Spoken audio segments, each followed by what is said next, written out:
Hello friends.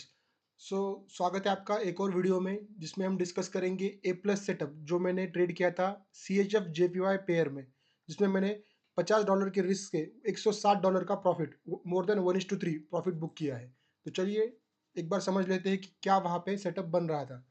तो जैसे कि आप देख सकते हैं डेली टाइम फ्रेम पे मैं देख रहा था यहाँ पे मार्केट स्ट्रक्चर बुलिश है, मार्केट लोज प्रोटेक्ट कर रहा है, हाइज को ब्रेकआउट दे रहा है, कंटिन्यूस बॉस बॉस बॉस यहाँ पे मार्क किए हैं। तो मैंने ये ट्रेड लिया था 6 फरवरी को। तो चलते हैं लोअर टाइम फ्रेम पे और देखते हैं कि क्या वहाँ पे अपने को सेटअप दिख रहा था। तो अगर मैं आता हूँ 15 मिनट टाइम फ्रेम पे, तो मेरे पास क्या था देखो यहाँ पे, मैं वन बाय वन चीज़ों को मार्क कर रहा हूँ। अगर आप देखो यहाँ पे, तो यहाँ पे मुझे दिख रहा है कि एक बना है ब्रेक ऑफ स्ट्रक्चर।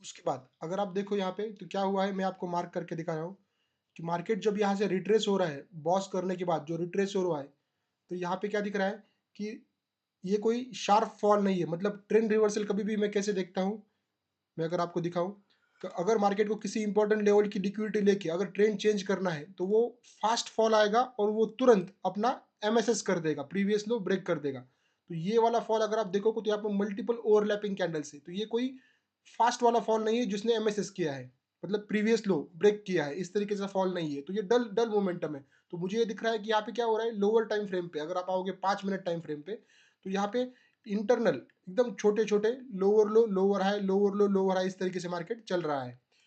तो मुझे ये समझ में आ रहा था कि ऊपर की तरफ लिक्विडिटी है ऑल टाइम हाई, और ऑलरेडी मुझे ये पता है कि डेली टाइम फ्रेम पे जो मेरा ट्रेड है, मार्केट का बायस है, वो बुलिश है। तो मैं यहाँ मुझे यहाँ पे क्या चाहिए, अगर मुझे बाय करना है तो मैं कब बाय करूंगा, क्योंकि ये रिट्रेसमेंट पे जो भी लोग बाय करेंगे उनके स्टॉप लॉस कहाँ होंगे, ब्रेक ऑफ स्ट्रक्चर देख के उनके स्टॉप लॉस होंगे प्रीवियस लो के नीचे। तो बस मैं वही वेट करता हूँ कि अगर मार्केट प्रीवियस लो लेता है तभी मैं अपना बाय का ट्रेड प्लान करूंगा। तो देखो अभी यहाँ पे क्या हुआ, मार्केट ने यहाँ पे प्रीवियस लो, बॉस के जो पहले वाला लो था उसकी लिक्विडिटी ऑलरेडी यहाँ पे ले ली। तो क्या लिक्विडिटी ली है, तो क्या हमें लिक्विडिटी लेने के बाद तुरंत ट्रेड लेना चाहिए? नहीं। लिक्विडिटी लेने के बाद हमें, हमारे पास दो चीज़ें होती है, हमें पता नहीं है क्या मार्केट यहाँ से नीचे आएगा और नीचे कोई लिक्विडिटी लेके उसको ऊपर जाना है। तो वो कंफर्मेशन हमें कब मिलेगा? तो उसके लिए हम क्या देखते हैं, हम देखते हैं जैसे ही मार्केट लिक्विडिटी स्विप करे उसके बाद वो तुरंत अब रिवर्स हो जाए और राइट साइड में हाई लो हाई इस तरीके से, मतलब एमएसएस करे और उसके बाद ब्रेक ऑफ स्ट्रक्चर भी करे, तभी जाके वो मेरे लिए एक ट्रेंड कंटिन्यूएशन ट्रेड होगा। रिटेलर्स को बाहर निकाला है और मार्केट में अपना ओरिजिनल मूव जो है वो आ रहा है। इस तरीके से मैं इसको देखता हूँ। तो यहाँ पे आप देखो, तो मेरे लिए टारगेट क्या है, ये मेरे लिए टारगेट है ऑल टाइम हाई इज मेरा TP1 होगा मेरे लिए वो। और चलिए हम वेट कर देखते हैं आगे कि मार्केट ने किस तरीके से मूव दिया है।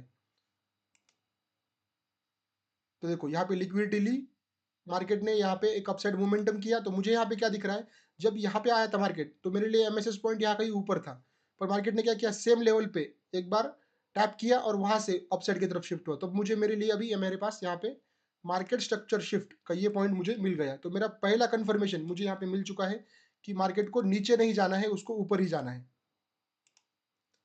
तो अगर अब मेरे पास यहाँ पे ब्रेक ऑफ स्ट्रक्चर भी होता है तो मुझे ये कंफर्मेशन मिल जाता है कि मार्केट एमएसएस रिट्रेसमेंट और बॉस होता है, तो मेरे लिए कंफर्म है कि मार्केट को सिर्फ और सिर्फ ऊपर ही जाना है। तो ये मेरे लिए ए प्लस सेटअप है कि मार्केट क्या करेगा, अप ट्रेंडिंग मार्केट में ब्रेक ऑफ स्ट्रक्चर का लो ब्रेक करेगा और उसके बाद राइट साइड में एमएसएस और बॉस करेगा। तो चलिए देखते हैं क्या हुआ है। देखो बन गया ब्रेक ऑफ स्ट्रक्चर, सिमिलर चीज जो हमें चाहिए था, वो सारी चीजें ए प्लस सेटअप को जो चाहिए वो सारी चीजें यहाँ पे ऑलरेडी बन चुकी है। तो अब हमारी एंट्री क्या हो सकती है, कॉमन सेंस क्या बता रहा है कि अगर इस लो के नीचे लिक्विडिटी ले चुके हैं तो रिटेलर कब आएंगे, रिटेलर जब तब आएंगे जब राइट साइड में ब्रेक ऑफ स्ट्रक्चर होगा। क्योंकि रिटेलर को यही सिखाया गया है कि ट्रेंड चेंज कब होता है, जब हमें यहाँ पे जब लोअर हाई लग रहे थे तो यहाँ पे राइट साइड में जब भी बॉस बनेगा उनके लिए ट्रेंड डाउन से अप में शिफ्ट हो जाता है। तो मेरा एंट्री क्या होना चाहिए, जब यहाँ पे ये बॉस के बाद जो रिटेलर बाय करेंगे उनके स्टॉप लॉस कहाँ होंगे, बॉस वाला लो, उनको यही सिखाया गया है। तो यही लो अपने लिए एंट्री पॉइंट होता है जब रिटेलर को मार्केट बाहर निकालता है और अपने लिए टारगेट होता है ऑल टाइम हाई, जो मूव आता है बिग प्लेयर का। तो बस ये हम अपने लिए ट्रेड था 1:3.67, और क्योंकि मार्केट ऑल टाइम हाई पे है तो हम इसको यहाँ पे अपना 75% प्रॉफिट बुक करके उसको और भी ऊपर की तरफ होल्ड कर सकते हैं। पर फिलहाल जो लिक्विडिटी पॉइंट है, जो टारगेट पॉइंट है, वो वहां तक भी हम ट्रेड देखेंगे तो वो एक अच्छा रिस्क मुझे देखने को मिल रहा है। तो चलिए देखते हैं इसमें क्या हुआ। देखो मार्केट रिवर्स हो गया और उसने टैप करके अपनी एंट्री दे दी। लोगों को जिनके एसएल किसी का लो पे होगा, किसी का लो से थोड़ा बफर देके होगा, उन सबको यहाँ से बाहर निकाला और अपना जो टारगेट है वो कंप्लीट हो चुका है। आप ये देख सकते हैं टारगेट कंप्लीट। तो इस तरीके के स्नाइपर मूव हमें तभी मिलेंगे अगर हम इस तरीके से ए प्लस सेटअप ट्रेड करेंगे। सो आई होप आपको ये चीज़ें समझ में आ गई होगी। Thank you. इसका प्रॉफिट स्क्रीनशॉट आपके सामने है।